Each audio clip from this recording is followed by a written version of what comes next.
કરીને સમગ્ર રાજ્ય અને ગુજરાતમાં છેલ્લા ઘણા સમયથી ભારતીય જનતા પાર્ટીની સરકાર છે અને આ સરકારમાં જો કોઈ લોકોને વધારે અન્યાય થયો હોય તો એ ગુજરાતના દેશના યુવાનો અને વિદ્યાર્થીઓ છે। તાજેતરની જેમ રાજદીપભાઈએ વાત કરી છે કે જે નીટનું પેપર લીક થયું હતું અને આ નીટના પેપર લીક થવાના કારણે 22 લાખ જેટલા સમગ્ર દેશના વિદ્યાર્થીઓએ અને તેના વાલીઓએ ભોગવવાનો વારો આવ્યો હતો। આ પેપર લીક એ આ કોઈ પહેલી વખત નથી થયું, પણ જે એનટીએ નેશનલ ટેસ્ટિંગ એજન્સી દ્વારા આ નીટની પરીક્ષા લેવામાં આવે છે એ વારંવાર એનટીએ શંકાના દાયરામાં આવે છે। ભૂતકાળમાં પણ નીટના પેપરો લીક થયા છે, પણ ક્યાંક ને ક્યાંક સરકારના લોકો આમાં ઇન્વોલ્વ હોય અને ભ્રષ્ટાચાર કરી અને આ પેપરો લીક કરવામાં આવતા હોય એવી રીતના એનટીએ ઉપર ભૂતકાળમાં પણ કોઈ પણ પ્રકારના પગલાં ના લેવાના કારણે આ વર્ષે પણ 22 લાખ જેટલા વિદ્યાર્થીઓના ભવિષ્ય સાથે છેડા કરવાનું કામ કર્યું હતું। અને આ દેશના વિરોધ પક્ષના નેતા આદરણીય રાહુલ ગાંધીજી દ્વારા આ દેશના યુવાનો અને વિદ્યાર્થીઓનો અવાજ બનવા માટે જેમ રાજદીપભાઈએ વાત કરી છે કે છાત્રકુંજ નામનો પ્રોગ્રામ જે લોન્ચ કર્યો છે અને શરૂઆત કોટાથી કરી છે અને સમગ્ર દેશમાં આ શરૂઆતને વેગ આપવા માટે સમગ્ર ગુજરાત અને સમગ્ર દેશના યુથ કોંગ્રેસ એનએસયુઆઈના કાર્યકર્તાઓ રોડ ઉપર ઉતરવાના છે। ત્યારે આની વિગતવાર વાત કરીએ તો ગુજરાતમાં પણ જિલ્લે જિલ્લે વિદ્યાર્થીઓ સાથે સંવાદ કરી અને વિદ્યાર્થીઓને પડી રહેલી જે મુશ્કેલીઓ છે શિક્ષણમાં એ મુશ્કેલીઓનો સામનો કરવા માટે એનએસયુઆઈ યુવક કોંગ્રેસ અને કોંગ્રેસ કટિબદ્ધ રહેશે। અને શિક્ષણ વ્યવસ્થાની વાત કરીએ આપણે કે જે શિક્ષણ વ્યવસ્થામાં ઉઘાડી લૂંટ ચાલુ થઈ છે, ગુજરાતની વાત કરીએ તો ગુજરાતની ભારતીય જનતા પાર્ટીની સરકાર ખાલી ને ખાલી એફઆરસીના નામે મોટી મોટી વાતો કરે છે, પણ જે સેલ્ફ ફાઇનાન્સ સ્કૂલ માફિયાઓ દ્વારા જે ઉઘાડી લૂંટ કરવામાં આવે છે, આ રાજ્યના જે વાલીઓને લૂંટવાનું કામ થઈ રહ્યું છે તેના વિરોધમાં પણ આ છાત્રકુંજમાં અવાજ ઉપાડવાનું કામ એ કોંગ્રેસ પાર્ટી દ્વારા કરવામાં આવશે। આપણે માની શકીએ કે પેપર એકવાર લીક થતું હોય તો કોઈની ભૂલ કહી શકાય, પણ ખાલી ગુજરાતની વાત કરીએ તો ગુજરાતમાં સરકારી ભરતીઓમાં 22થી વધારે વખત છેલ્લા 5 વર્ષમાં પેપરો લીક થયા છે। ક્યાંક ને ક્યાંક આ પેપરો લીક નથી થઈ રહ્યા, પણ ક્યાંક ને ક્યાંક આ ભારતીય જનતા પાર્ટીની આખી સરકાર લીક થઈ રહી હોય એવું અમને લાગી રહ્યું છે અને વારંવાર યુવાનો વિદ્યાર્થીઓને અન્યાય કરવાનું કામ આ સરકાર કરી રહી છે। ત્યારે આદરણીય નેતા રાહુલ ગાંધીજીના નેતૃત્વમાં સમગ્ર દેશમાં કોંગ્રેસ પાર્ટીનો એનએસયુઆઈ હોય, યુથ કોંગ્રેસ હોય, મહિલા કોંગ્રેસ હોય, તમામ કાર્યકર્તા આ દેશના વિદ્યાર્થીઓ અને યુવાનોને જે અન્યાય થાય છે તેની સામે લડવા માટેનું છાત્રકુંજ નામનો પ્રોગ્રામ એ સમગ્ર ગુજરાત અને સમગ્ર દેશમાં કાર્યક્રમ કરવા જઈ રહ્યો છે। આપ મીડિયાના મિત્રોને પણ ખબર છે કે જ્યારે નીટનું પેપર લીક થયું હતું ત્યારથી લઈ અને આજ દિન સુધી અમે આ દેશના શિક્ષણ મંત્રી ધર્મેન્દ્ર પ્રધાન કે જેની સીધી જવાબદારી આમાં ફિક્સ થાય છે તેનું અમે રાજીનામું માંગી રહ્યા છે। અને આ લડાઈ આ નીટની પરીક્ષા પૂર્ણ થયા ત્યાં સુધી નહોતી। અમારી લડાઈ છે કે જે આ ભ્રષ્ટાચારી સિસ્ટમ છે, જે આ ભ્રષ્ટાચારી લોકોના કારણે લાખો કરોડો વિદ્યાર્થીઓને હેરાનગતિનો સામનો કરવો પડે છે, એ ભ્રષ્ટાચારી લોકો ઉપર કડકમાં કડક કાર્યવાહી થાય તે જ માંગ સાથે આવનારા દિવસોમાં છાત્રકુંજ નામના કાર્યક્રમનું ગુજરાતમાં આયોજન કરવામાં આવશે।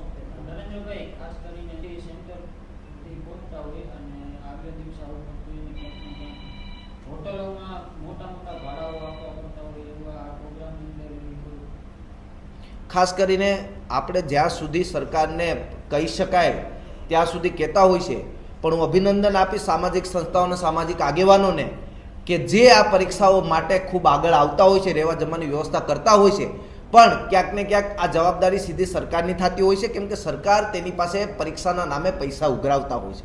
તો સરકારે આની સંપૂર્ણ જવાબદારી લેવી જોઈએ અને વ્યવસ્થાઓ કરવી જોઈએ એવું માનવું છે। ખાસ કરીને સમગ્ર ભારત દેશની અંદર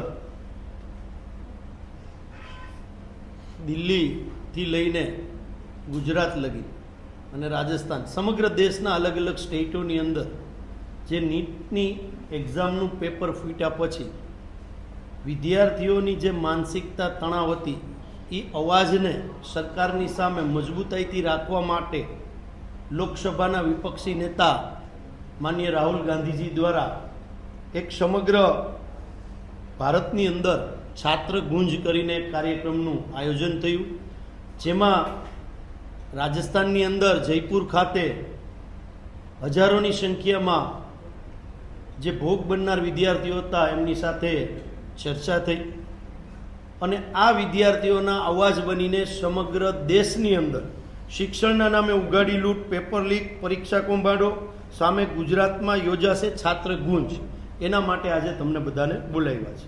ખાસ કરીને આપણે વાત કરવા જઈએ તો શિક્ષણ વ્યવસ્થામાં અમૂલ પરિવર્તન લાવવા તથા વિદ્યાર્થીઓના યુવાનોના અવાજને બુલંદ કરવા ગુજરાતમાં છાત્ર ગુંજ કાર્યક્રમ યોજાશે, જે કોંગ્રેસ પક્ષના માધ્યમથી યોજાશે. NSUI અને યુથ કોંગ્રેસ આમને વેગ આપશે સમગ્ર ગુજરાતની અંદર.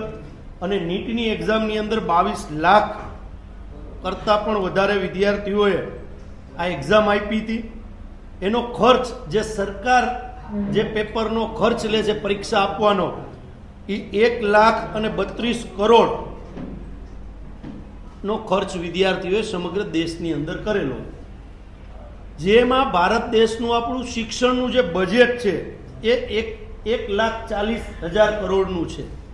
તો બજેટની લગોલગ ફી આ ભારતીય જનતા પાર્ટીની સરકારે લોકો પાસેથી લીધેલી, વિદ્યાર્થીઓ પાસેથી લીધેલી. આ માત્ર ફીસ કઈ છે કે જે ગવર્મેન્ટને ફીસ પે કરી છે.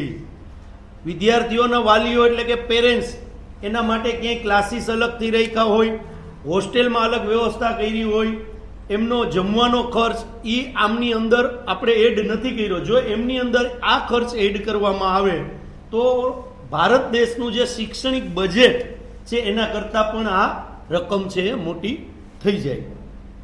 પેપર લીક, પરીક્ષા કૌભાંડોના કારણે લાખો વિદ્યાર્થીઓના સપના ચકનાચૂર, માનસિક તણાવ અને આત્મહત્યાના બનાવોમાં વધારો. કેન્દ્રીય શિક્ષણ મંત્રી ધર્મેન્દ્ર પ્રધાને કોંગ્રેસની સ્પષ્ટ માંગ છે, દેશના યુવાનોની માંગ છે, જે ભોગ બનનાર છે એમની માંગ છે. એમનો અવાજ બનીને કોંગ્રેસ સમગ્ર દેશની અંદર છાત્રગુંજ જ્યારે આ કાર્યક્રમ કરવા જઈ રહ્યા છે ત્યારે કોંગ્રેસ પક્ષ તરીકે અમે તાત્કાલિક ધોરણે ધર્મેન્દ્ર પ્રધાને રાજીનામું આપી દેવું જોઈએ અને ભારતીય જનતા પાર્ટીના વડાપ્રધાન શ્રી નરેન્દ્રભાઈ મોદીએ પણ આમની પાસેથી રાજીનામું લઈ લેવું જોઈએ, એવું સ્પષ્ટ અમે માનીએ છીએ.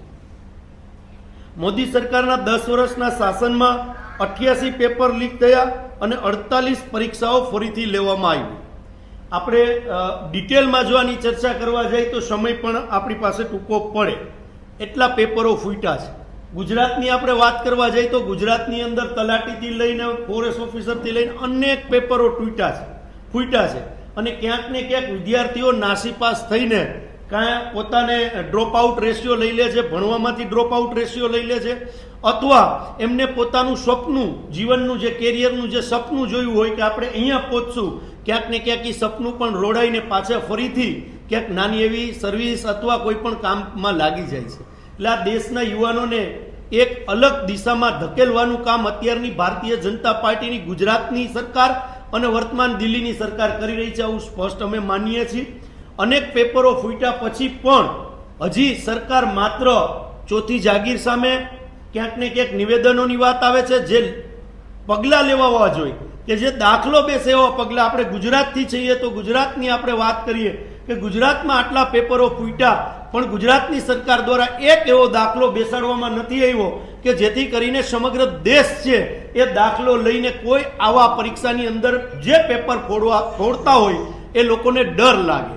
એટલે સમગ્ર દેશની અંદર અલગ અલગ જગ્યાએ અનેક સ્પર્ધાત્મક પરીક્ષા હોય, બધા પેપરો ફૂટે છે. એટલે ખાસ તો આ સરકાર નિષ્ફળ ગઈ છે. યુવાનો જે તૈયારી કરે એના માટે અમે તાકાતથી લડવાના છીએ. આવનારા સમયની અંદર રાજકોટથી પણ શરૂઆત કરશું. જે ફીઝ રેગ્યુલેશન છે એની અંદર પણ નરેન્દ્રભાઈ પણ વાત કરશે, એમાં પણ લડત આપવાના છીએ. પણ આપના માધ્યમથી અમે કહેવા માગીએ છીએ અને સમગ્ર ગુજરાતના દેશના યુવાનોને કહેવા માગીએ છીએ કે કોંગ્રેસ પક્ષ તમારા કેરિયરની ચિંતા કરે છે અને કોંગ્રેસ પક્ષ હર હંમેશા તમારી સાથે ખભેથી ખભો મિલાવી અને ઊભા રહેશે. આ પણ અમે આજે તમારી સામે ચોથી જાગીરની સામે વચન આપીએ છીએ. અનેક પરીક્ષાઓ જે અલગ અલગ રીતે પેપરો ફૂટ્યા છે એ પેપરો ન ફૂટે એના માટે સરકારે તાત્કાલિક પગલાં લેવા જોઈએ. કે બેરોજગારીની વાત કરવા જઈએ તો રાજકોટની આપણે વાત કરીએ તો તો રાજકોટની અંદર એક પ્રિન્ટ મીડિયાના સમાચારથી આપને વાત કરું છું, 40,000 કરતાં પણ વધારે લોકો ખાલી માત્ર આ નાના એવા બસ સ્ટેન્ડની અંદર લોકો એક સામાન્ય એક્ઝામ, કોન્સ્ટેબલની એક્ઝામ દેવા માટે આવ્યા છે. તો બેરોજગારી એટલી બધી છે, જે સરકારની નિયત જે છે એની અંદર ખોટ દેખાઈ આવે છે. નીટની પરીક્ષાની અંદર આપણે ગુજરાતની જ વાત કરીએ કે તમામ લોકોએ ફીસ ભરી દીધા પછી પેપર પણ ફૂટ્યું. બીજી વાર પરીક્ષા જ્યારે હમણાં 2-4 દિવસ પહેલા લેવાની, તો ગુજરાત, માત્ર ગુજરાતની વાત કરું છું, ગુજરાતની અંદર આશરે 10,669 લોકોએ ફરીથી આ એક્ઝામ આપી નથી. એટલે કે એનો મતલબ કે જે આ 10,000 ઉપરનો જે આંકડો વિદ્યાર્થીઓનો છે એ ક્યાંક નાસીપાસ થઈ ગયા છે. મેં જે ડ્રોપ આઉટ રેશિયોની વાત કરી કે ફીસ ભરી દીધી હતી, પણ છતાં પણ 10,000 લોકોએ ફરીથી આ રી એક્ઝામ આપેલી નથી. આ પણ હું આપની વચ્ચે રાખું છું. આવનારા સમયની અંદર આ તાકાતથી અમે લડવાના છીએ. સમગ્ર ગુજરાત વ્યાપી જે અમારું મુહિમ ચલાવવાના છે એ હું ગુજરાત પ્રદેશ NSUના પ્રમુખ નરેન્દ્ર સોલંકીને વિનંતી કરીશ કે એ પણ જે ગુજરાતની લોકલ જે આપણી શિક્ષણ નીતિ છે એની સામે પણ અમે છાત્ર ગુંજ કરીને જે લડાઈ લડવાના છીએ એ નરેન્દ્રને કહીશ કે આપને એ વાત પણ કરે.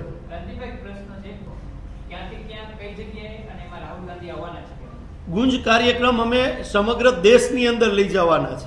દિલ્હીની અંદર પણ મેં આપને પહેલા કીધું, યુથ કોંગ્રેસ અને NSUના કોંગ્રેસ એમની સાથે રહેશે, પણ મુખ્ય ફ્રન્ટલ તરીકે NSU અને યુથ કોંગ્રેસ સમગ્ર દેશની અંદર આંદોલન કરશે. રાજકોટનું જે છે એ અમારી પાસે જ્યારે જાહેરાત થશે, રાજકોટ પણ શરૂઆત થશે, ત્યારે અમે ચોથી જાગીરને અને સમગ્ર જનતાને જાણ થાય એના માટે આપને પણ જાણ કરશું. અને સમગ્ર ડિસ્ટ્રિક્ટ વાઇઝ આ કાર્યક્રમ થશે અને પછી ગુજરાત વાઇઝ કાર્યક્રમની જાહેરાત થશે. અત્યારની પરિસ્થિતિએ જેમ રાજસ્થાનમાં ગયા હતા, આગલી પરિસ્થિતિ કઈ રીતે કયા કયા સ્ટેટમાં નક્કી થાય છે એના પ્રમાણે અમે તમને જાણ કરશું.